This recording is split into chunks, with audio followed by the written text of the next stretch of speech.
याआधी पण सर्व स्पर्धा परीक्षांमध्ये यावर वारंवार प्रश्न विचारले गेले आहेत. याच एका स्लाईडमधून मी जितकं सांगते तितकंच इम्पॉर्टंट आहे, तेवढंच करा आणि एक्झाममध्ये 1 ते 2 मार्क नक्की मिळवा. तर चला बघूया. पहिला आहे चोल वंश, राजधानी तंजावर, संस्थापक विजयालय. सेकंड आहे पल्लव वंश, राजधानी कांचीपुरम, संस्थापक आहेत सिंह विष्णू. तिसरा आहे राष्ट्रकूट राजधानी आहे मान्यखेत, संस्थापक आहे दंतीदुर्ग. चौथा आहे होयसल वंश, राजधानी आहे द्वारसमुद्र, इम्पॉर्टंट नाही आहे. संस्थापक विष्णुवर्धन हे इम्पॉर्टंट आहे. नंतर खाली यायचे पालवंशावरती. पालवंशाची राजधानी आहे मुंगेर, संस्थापक आहेत गोपाल. आता खाली या गुज्जर प्रतिहार, व्हेरी व्हेरी इम्पॉर्टंट, राजधानी आहे कन्नौज, संस्थापक आहेत नागभट्ट प्रथम. चालुक्याच्या तिन्ही इम्पॉर्टंट आहेत. चालुक्य कल्याणी, राजधानी मान्यखेत, तैलप द्वितीय. चालुक्य बादामी, राजधानी वातापी, संस्थापक जयसिंह प्रथम.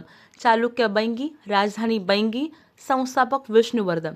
आता यायचं आहे आपल्याकडे गहडवाल वंश, राजधानी लक्षात नका ठेवू, संस्थापक ठेवा चंद्रदेव. नंतर आहे सोलंकी वंश, राजधानी नका लक्षात ठेवू, संस्थापक आहे मूलराज. परमार वंश, संस्थापक अगेन उपेंद्र.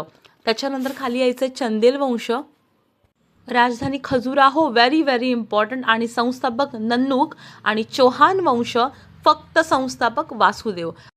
आय होप तुम्हाला व्हिडिओ आवडला असेल. व्हिडिओ आवडला असेल तर चॅनलला सबस्क्राईब करा, लाईक करा आणि शेअर करा. धन्यवाद.